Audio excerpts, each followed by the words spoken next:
Hello everyone. Today we are going to learn will have. Will have শিখবো অর্থাৎ ভবিষ্যতে কারো কোনো কিছু থাকবে থাকবে না থাকবে কি এই ধরনের বিষয়টা কিভাবে করব।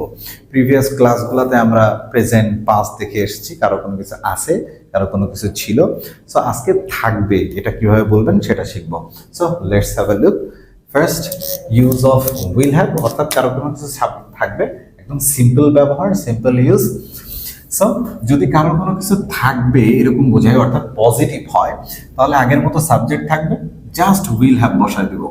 আচ্ছা, আই আর উইল সাথে শ্যাল হয়, বাট আপনি চাইলে সবার সাথে উইল ব্যবহার করতে পারবেন। সো উইল হ্যাভ তারপরে অবজেক্ট, যেরকম আমার একটি বই থাকবে, তাহলে I will have a book. I will have a book. So এটা ফার্স্ট বলতে পারেন, I will have a book. I will have আ বুক।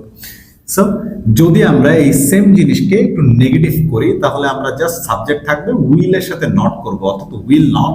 এটাকে শর্ট ফর্ম করলে আমাদের হয় ওন্ট, এরপরে হ্যাভ। তাহলে উইল নট হ্যাভ অথবা ওন্ট হ্যাভ, তারপরে অবজেক্ট।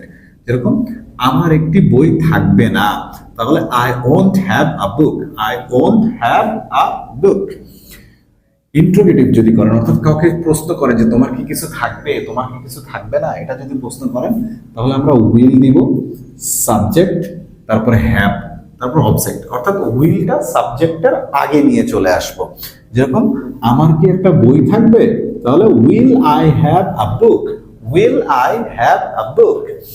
সো বুঝছেন, এখানে আর কোনো চেঞ্জ নাই, জাস্ট উইলের পরে হ্যাভ, পিটি সিম্পল। এটা নিয়ে আসলে একদমই ঝামেলা নাই, অর্থাৎ হ্যাড হ্যাভ এরকম কোনো প্রবলেম এখানে হচ্ছে। সো আমরা নেক্সট এক্সাম্পল দেখি। তোমার একটি গাড়ি থাকবে, তোমার একটি গাড়ি থাকবে, তাহলে you will have a car. You will have a car. You will have a car. তোমার একটি গাড়ি থাকবে না, you won't have a car. You won't have a car. সবার সাথে আমরা হ্যাভ বসাবো। সো তোমার কি একটি গাড়ি থাকবে, will you have a car. Will you have a car. আমরা প্রশ্ন করলাম, তার মানে প্রশ্নের আগে উইলটাকে আগে নিয়ে আসছি। সেম ভাবে দেখেন, তাদের একটি বাগান থাকবে, they will have a garden. They will have a garden. তাদের একটি বাগান থাকবে না, they won't have a garden. They won't have a garden. তাদের কি একটি বাগান থাকবে, will they have a garden. Will they have a garden. Very simple. He will have some problem. অনেকেই প্রশ্ন করে ফেলেন বা বলেন যে হি উইল এরপরে হ্যাজ হবে কিনা, হি উইল হ্যাজ হবে কিনা। না, হি উইল হ্যাভ, তার মানে আমরা জানি হির সাথে হ্যাজ হয়, কিন্তু এখানে যেহেতু উইল আছে মডেল অক্সিলারি, তাই ভার্বের প্রেজেন্ট ফর্ম করব। হি উইল হ্যাভ সাম প্রবলেমস। তার কোনো সমস্যা থাকবে না, he won't have some problem, মানে তার কিছু সমস্যা থাকবে না, he won't have some problems. তার কি কিছু সমস্যা থাকবে, will he have some problems. Will he have some problems. তার মাথা ব্যথা থাকবে, তাহলে he will have headache. He will have headache. তার মাথা ব্যথা থাকবে না, he won't have headache. He won't have headache. তার কি মাথা ব্যথা থাকবে, will he have headache. Will he have headache. Will he have headache. Very simple. তার একটি ল্যাপটপ থাকবে, she will have a laptop. She will have a laptop. তার একটি ল্যাপটপ থাকবে না, she won't have a laptop. She won't have a laptop. তার কি একটি ল্যাপটপ থাকবে, will she have a laptop. আচ্ছা, আমরা চাইলে এটা নেগেটিভ ইন্টারোগেটিভও করতে পারি, won't she have a laptop, তার কি ল্যাপটপ থাকবে না। আবার ডাব্লিউএস বসাতে পারি, বাট কেন তার ল্যাপটপ থাকবে, why will he have laptop.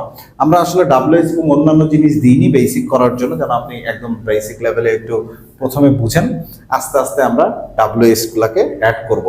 তাহলে আপনি বুঝছেন। সো এখন তাহলে প্র্যাকটিস করবেন কি করে। ধরেন আমি বললাম আমার টাকা থাকবে, আই উইল হ্যাভ মানি। আমার টাকা থাকবে না, আই ওন্ট হ্যাভ মানি। আমার কি টাকা থাকবে, will I have money. Just উইলটাকে সামনে নিয়ে আসবো, তারপরে হ্যাভই থাকবে। তার কিছু জমি থাকবে, তাহলে he will have some land, মানে he will have some land. তার কিছু জমি থাকবে না, he won't have some land. তার কি কিছু জায়গা থাকবে, will he have some land. তোমার একটা দামি ফোন থাকবে, you will have an expensive phone. You will have an expensive phone. তোমার দামি ফোন থাকবে না, you won't have an expensive phone. You won't have an expensive phone. তোমার কি একটা দামি ফোন থাকবে? তাহলে আমরা বলবো will you have an expensive phone, will you have an expensive phone. Good. So hope you have understood. আপনি বুঝছেন। এইভাবে যদি আপনি ছোট ছোট করে প্র্যাকটিস করেন এবং রেগুলার দিনে 10 মিনিট 15 মিনিট 20 মিনিট করে প্র্যাকটিস করতে থাকেন এবং আমাদের প্রিভিয়াস লেকচারগুলোকে যদি দেখে আসেন এবং সিকুয়েন্সলি প্র্যাকটিস করতে থাকেন, I hope you can speak English. Thank you very much for watching and see you next video.